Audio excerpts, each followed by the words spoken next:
Nyamu hints at being Edwin Sifuna'S running mate. Welcome to my YouTube channel. If you are new here, kindly consider subscribing. Don't forget to like, comment, and share our videos.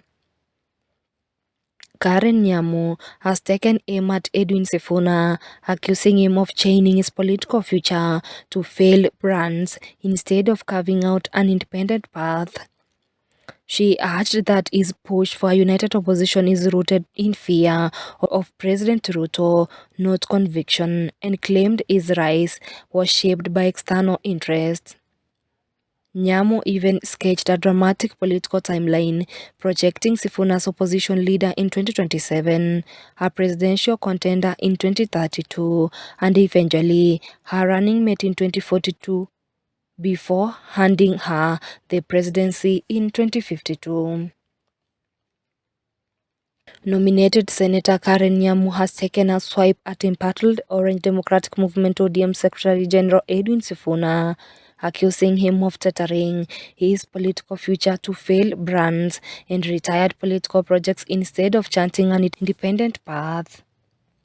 In a Facebook statement Wednesday, July 8th, Nyamu argued that Sifuna's continued push for a united position is driven by fear of President William Ruto rather than conviction, and that his political direction is being shaped by external interests rather than his own. And I quote, Sifuna has a golden opportunity to lead a fresh movement, but he keeps chaining himself to failed brands and retired political projects and united opposition, she said. She went on to argue that Sifuna's justification for pursuing unity at all costs stems from fear of facing President Ruto head-on, and that this approach has now gone too far.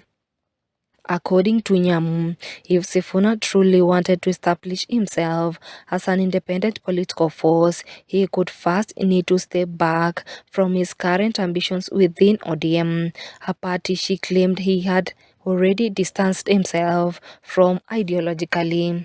And I quote, if Sifuna has his own man first, he could stop fighting to be a SG of a party he already distanced himself from.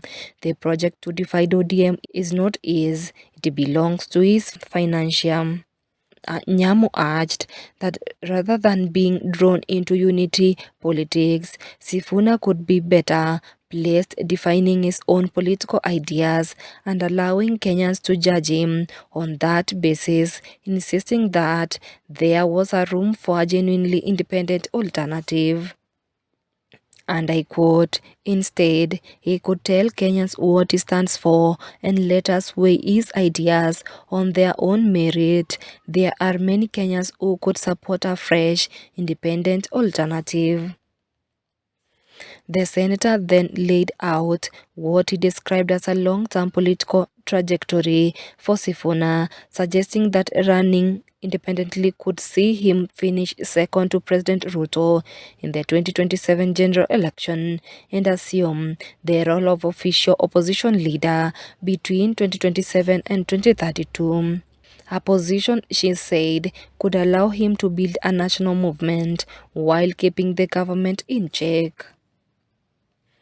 She continued this projection further into the future, predicting a second unsuccessful presidential attempt in 2032 against Deputy President Gethure Kindiki, followed by another decade in opposition politics before a stronger showing in 2042.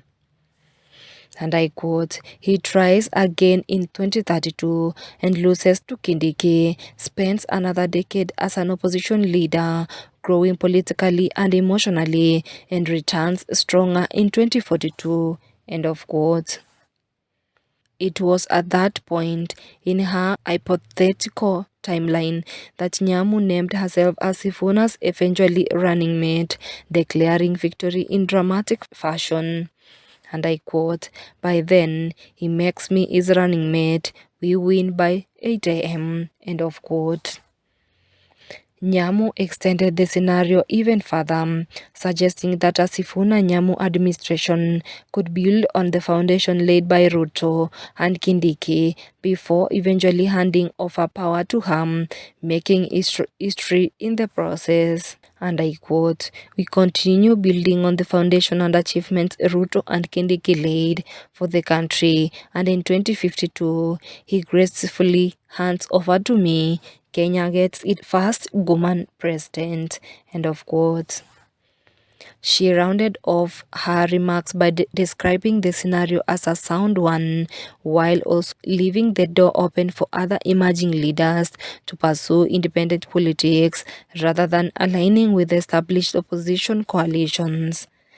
And I quote, "A very reasonable plan, if you ask me. Another young leader with the courage and independency to stand on their own ideas should identify and fill the gap." End of quote. Until another video, don't forget to like, comment, subscribe, and share our videos. Until another video, bye for now.